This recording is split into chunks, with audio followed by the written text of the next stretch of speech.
How Thoughts Become Things by Dr. Heru.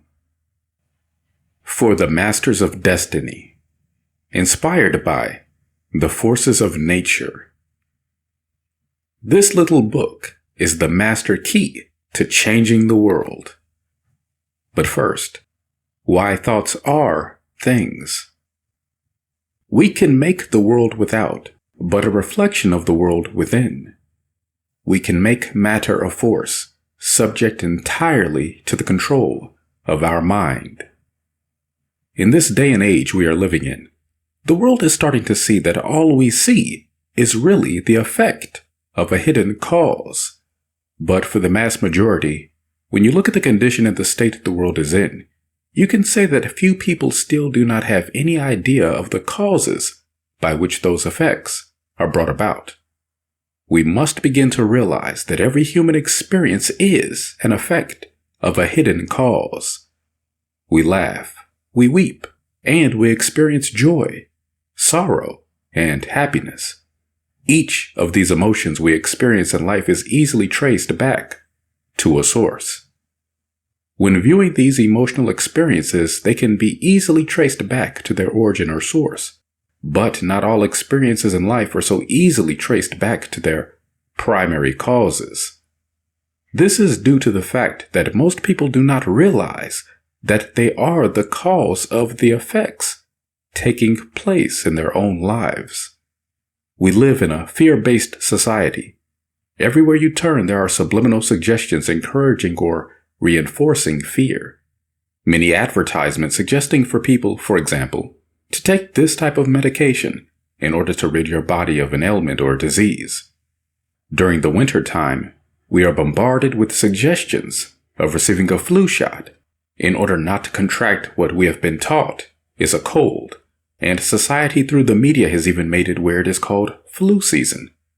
When in reality, when a society of people is given the proper knowledge on health and restoration of the body and a holistic diet, most people will suffer very minimal disease and sickness, if at all.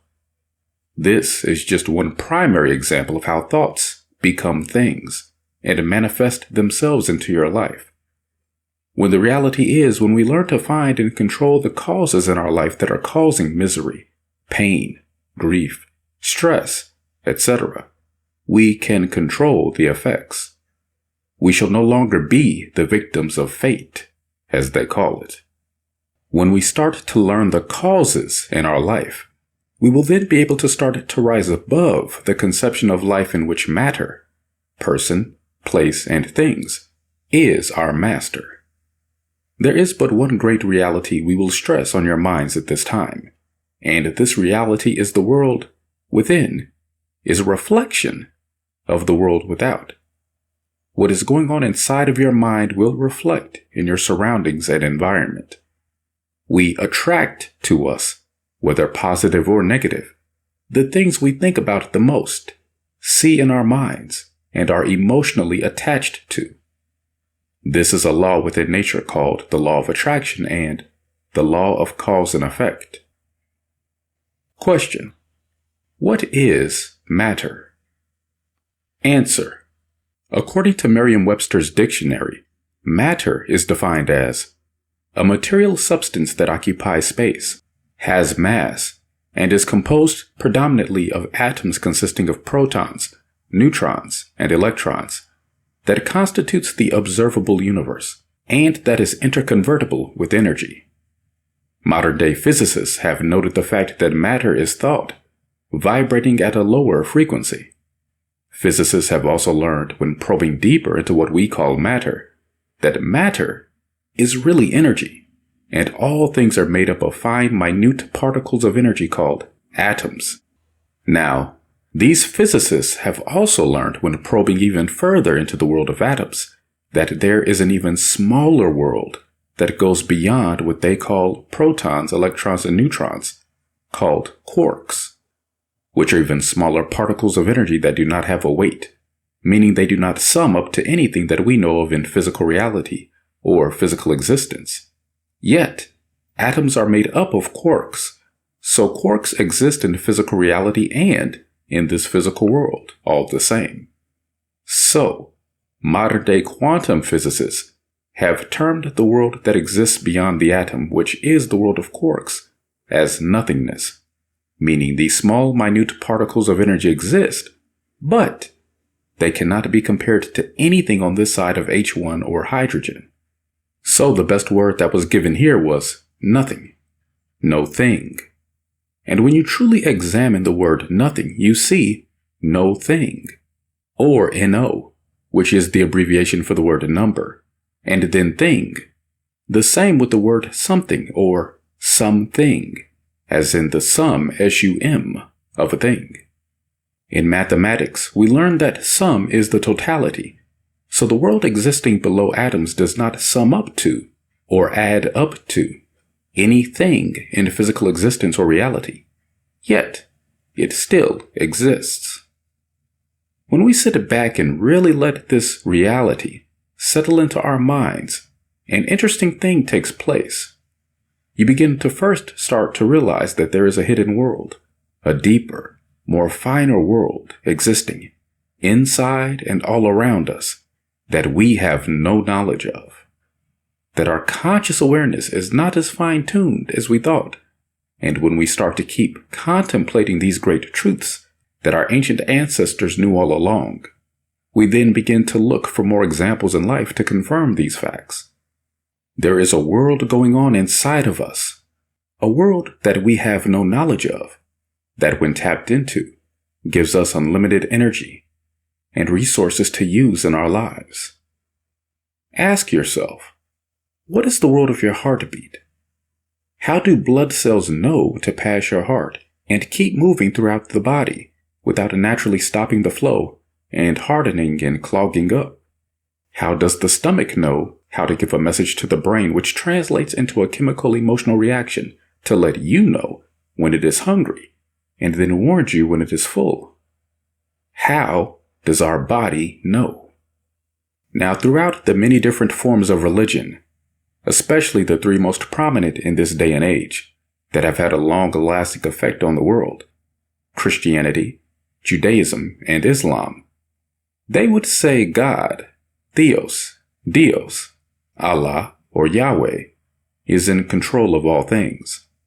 But you seekers of facts who are listening to this that belong to one of these three religions would have to admit that even in your holy books, be it the Bible, Quran, or Torah, they speak about a world of void and darkness, the state of nothingness that existed before things came into existence. We speak about these type of realities to start to prepare your mind to learn to think outside of the box of person, places, and things, or the matrix. To learn to start to embrace new ideas and realities, that there is truly a world existing outside of your conscious perception, until we begin to train your mind's eye to see it. And once we begin to train our minds to realize this reality, we will see how we are truly connected with all things. For Master Yeshua, Isa, Jesus said, "I and the Father are one." To make it plain and simple, the world is a looking glass, a mirror, and gives back to every human being the reflection of his or her own thoughts. When you smile at the world smiles back. When you frown at the world will frown back.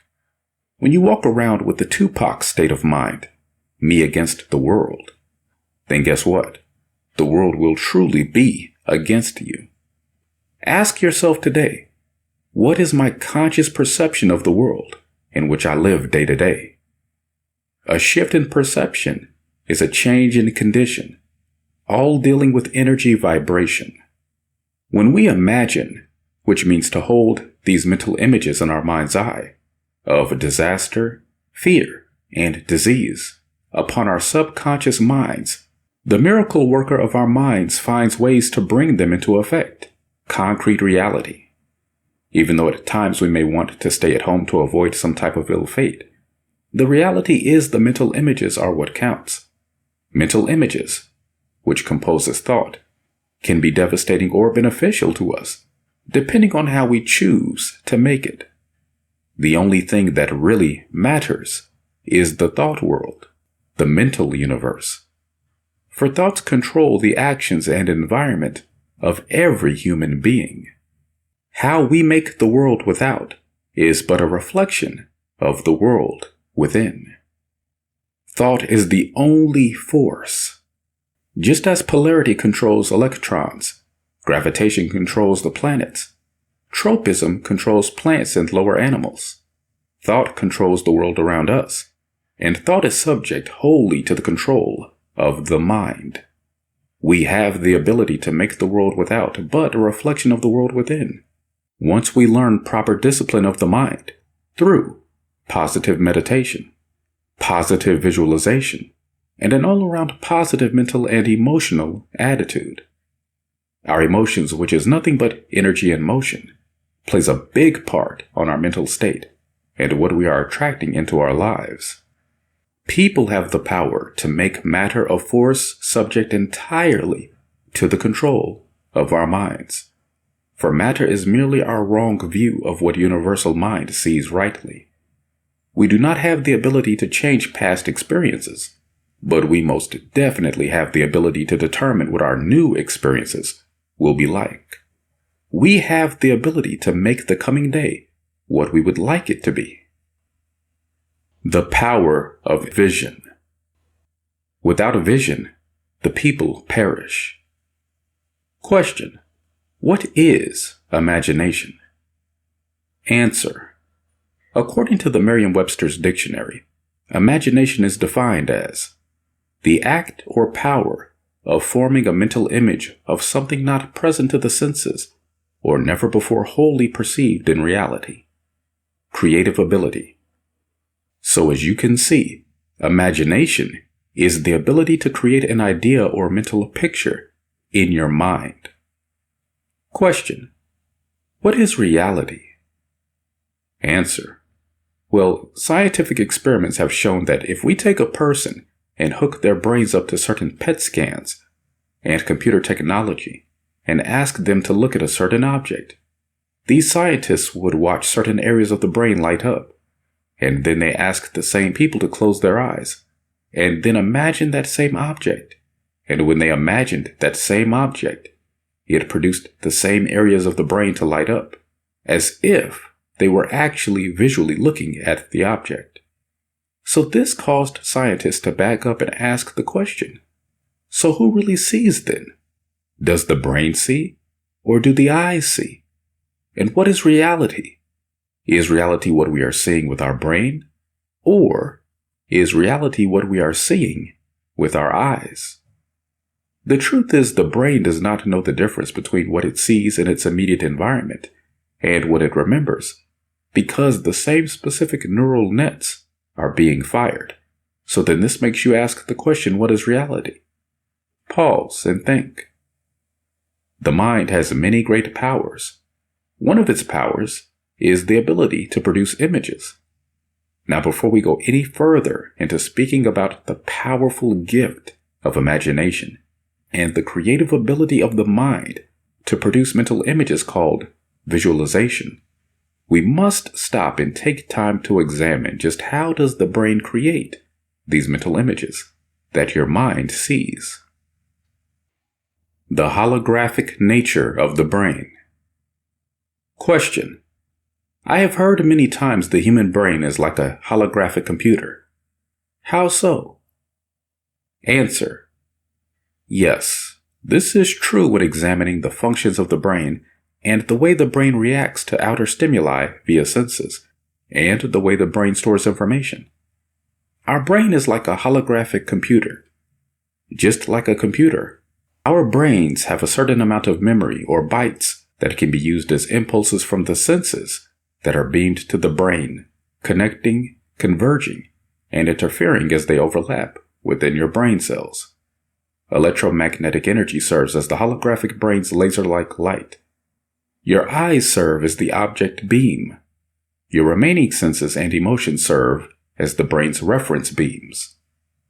Now, the science world has discovered the technology where they can put tiny microchips into the brain and even download programs right into the brain, just like in the Matrix movies, touchscreens, as well as mind control of computers.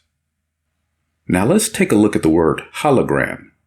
You see holo or whole, meaning whole or entire, and gram meaning something written. Thus, hologram is a whole or entire message. Holograms are produced by illuminating the scene with light from a device called a laser, which works off the principle of vaporizing the hardest and most heat-resistant materials through multiplied stimulation of atoms. The laser is a number of several devices that turn striking electromagnetic radiation of mixed frequencies of highly amplified and coherent visible radiation. The laser is also called an optical laser, with optical being a reference to the eyes. The output of a laser is in the visible region of the electromagnetic spectrum. Laser is any of several devices that convert incident electromagnetic radiation of mixed frequencies to one or more radiation. The word laser stands for light, amplification, stimulated, emission, and radiation. Laser provides the long sought after model of how visual and sensory information is received, stored, and recalled by the brain. Our ancient ancestors knew all this about the brain, and being that we are the children of our ancient ancestors, in due time we will know and begin to awaken to the dormant powers of our mind. There is a modern-day physicist by the name of Michio Kaku, who has a video documentary proving that the Toyota company has now developed the technology of what they call Toyota Brain, controlled wheelchair. Scientists attach types of electrodes to the brain, and through thought wave patterns, a person who is paraplegic or paralyzed can operate and move the wheelchair just by their thoughts. In addition, Kaku says, "Give us 5 years, and we will be reading your thoughts." This statement was made back in 2009. So they're saying by 2014, scientists will have the technology to place a small microchip in the brain to give you the ability of telepathy, which is the ability to communicate mind to mind without vocal actions or spoken words. The reason we bring this information to the surface of your conscious mind is to prove to you that people are interfacing technology with natural abilities, with the powers of the mind, and the proper mental exercises, disciplines, dietary laws, relaxation of the body, and so on. What seems to be simply science fiction and only happens on the big screen movies are really inner latent abilities that are ready to come to the surface in this day and time. Question: what is sight?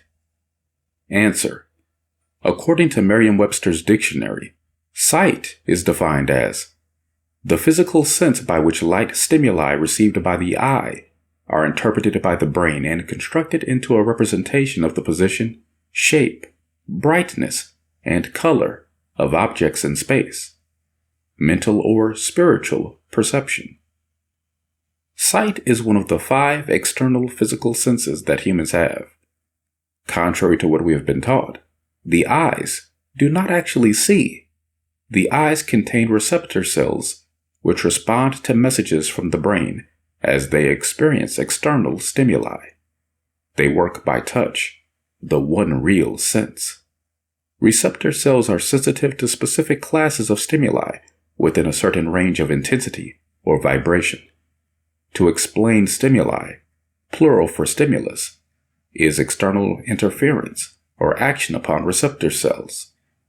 Light, for example, is a stimulus for vision. Your ability to see depends upon a certain amount of light penetrating the lens and cornea of the eyes.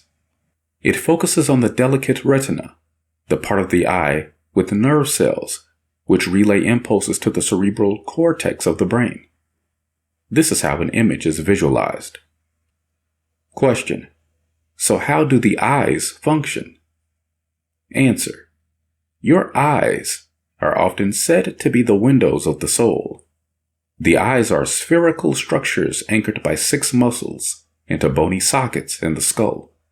Under the direction of the brain, these muscles cause the eye to track moving objects. The inner mechanism of the eye has a superficial resemblance to that of a camera.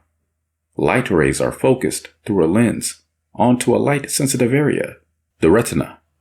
But this camera is a highly flexible one, and it's attached to a supercomputer called the brain. The retina itself is made of about 130 million receptors, and the eye can distinguish 8 million colors. The eye is moved by 6 voluntary muscles and is kept firm by transparent fluids within it. The eyeball consists of 3 layers of tissue. The outer layer is what is known as the white of the eye. The black middle coat contains the blood supply, and the innermost layer is composed mostly of nervous tissue. At the front of the eye, these coats change. The outer coats become the transparent cornea. A round opening in the middle coat is the pupil, and behind it is the lens. The muscular iris surrounding the pupil changes the size of the opening and gives the eye its color. The lens brings together the light from the objects one looks at and forms a visual mental image. When we look at the word imagination, we see in the prefix the word image. So imagination is the creative ability of the mind to form visual mental pictures or images.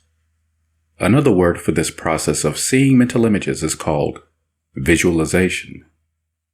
Now, there is a very real law of cause and effect within nature, which makes the dreams of the dreamer come true, and this law is the law of visualization. Imagination pictures the object you desire, but the power of vision idealizes it. Imagination gives you the picture, but vision gives you the impulse to make the picture your own. Know and understand today that you truly have the power to bring about your ultimate success just by the images you hold in your mind. Make your mental images clear and vividly see them in your mind's eye. Then just relax and forget about the whole matter. Send these visual images over to the subconscious mind by relaxing and letting go of the images you hold, and watch them begin to manifest into everyday reality. Visualization, my brothers and sisters, holds the ankh, the key to being able to shape and mold your own destiny. Creative visualization. Thought externalizes itself. What we are depends entirely upon the images we hold before our mind's eye. Every time we think, we start a chain of causes which will create conditions or effects similar to the thoughts that originated it. Every thought we hold in our consciousness for any length of time becomes impressed upon our subconscious mind and creates a pattern which the mind then weaves into our life or environment. All the power we seek is from within and is therefore under our control once we learn to discipline our minds. When you are able to direct your thought processes, you can consciously apply them to any condition, for all comes to us from the world outside of us and from what we've already visualized in the world within, our minds. Do you desire more money? Sit down quietly right now and begin to realize with your mind's eye that money is merely an idea, that your mind is possessed of unlimited ideas, that being part of universal mind, there is no such thing as limitation or lack, that somewhere, somehow, the ideas that shall bring you all the money you need for any right purpose are available for you, that all you have to do is send the thought frequency to your subconscious mind to find the supreme answer for you. Realize it, know it, and your needs will be met. Whatever things you desire, when you ask for it from your ancient ancestral forces, know that you will receive it. They are linked to you, linked to all of us through our right minds, our subconscious minds. Ask, and you shall receive. Know that as people of the world, we can heal the world. We have done it before, and now, if we choose to, we can do it again. It's well past time for all the good people to come forth. Use the gift of your mind, the power of creative visualization, where you create pictures and whole movies in your mind of what you desire to manifest. As long as it is positive and in alignment with Almighty Nature, know that it will manifest.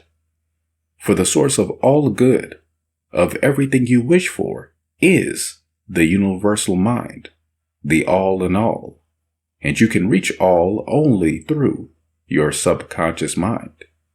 And universal mind will be whatever you see it to be.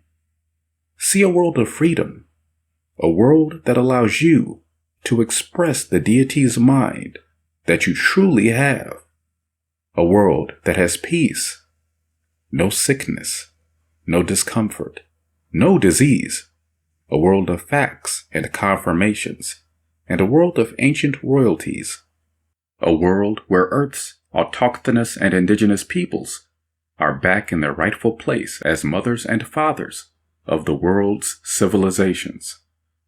You have the mind of a deity now, and it's the time to learn how to use it. Can you see the vision?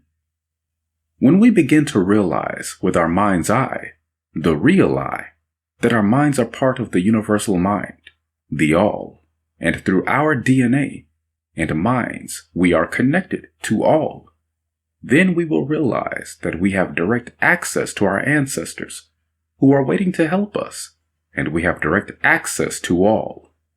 With this realization, all worry and fear fades away. The inner realization that first you exist, then, if you exist, all that came from you must also exist, leading right back to the very source of creation. You are truly connected to all, and in knowing this reality, it's not too far-fetched to say that you are all life and the source of all life. Visualize your way to success. The easiest and most obvious way to formulate an idea is to visualize it, to see it in your mind's eye as vividly as if it were alive. You can see with the naked eye only what already exists in the external world. In a similar way, that which you can visualize in your mind's eye already exists in the invisible realms of your mind. Any picture which you have in your mind is the substance of things hoped for and the evidence of things not seen. What you form in your imagination is as real as any part of your body. The idea and the thought are real and will one day appear in your objective world when you are faithful to your mental image. This process of thinking forms impressions in your mind. These impressions in turn become manifested as facts and experiences in your life. The builder visualizes the type of building he wants. He sees it as he desires it to be completed. His imagery and thought processes become a plastic mold from which the building will emerge, a beautiful or an ugly one, a skyscraper or a very low one. His mental imagery is projected as it is drawn on paper. Eventually, the contractor and his workers gather the essential materials, and the building progresses until it stands finished, conforming perfectly to the mental patterns of the architect. Learn to act as though you are, and you will be. See yourself doing it. Within you is the power, so see yourself doing it. Know that you can do whatever your heart desires in this day and age, and we must also know that we must align with the positive forces in nature that is in our ancestral bloodlines. There are infinite possibilities in the universe. Look at all of the technological advances in just the last 60 years alone. People are now able to send messages around the world faster than the speed of light. We call it email. Look at the power of the cell phone, how quickly they have advanced in the last 15 years. Our point here is that somebody is getting the inspiration to advance these different types of technology. Remember that the only limit to your capabilities is what you set upon yourself. There is no law of limitation. There is, however, a law of supply, and through your subconscious mind, you can draw upon universal supply for anything you wish. The ideas of universal mind are as countless as the sands on the seashore. So use them. Use them now. Get up, you old mummies.